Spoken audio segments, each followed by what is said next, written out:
So, welcome to Section 2, Business Identity and Branding. Before you think about ads, hashtags, or even posting your first social media update, we need to build a plan that helps brand who you are and what you stand for. This section will help you create the foundation, from the name you choose, to the visuals you use, to the voice and message that will define how people experience your business. A strong brand is more than just a logo.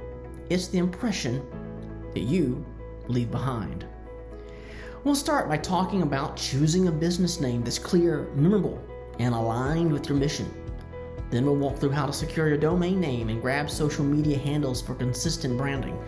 And we're also going to learn how to create essential brand assets like a temporary logo, and maybe even a permanent logo if possible, color palette and visual tone. And you don't have to have a design degree to do this stuff. And finally, we'll cover the foundational documents that define your mission, values, and customer experience. Things like your mission statement, the ideal client profile, and pricing structure. Let's dive in because we got a lot to cover.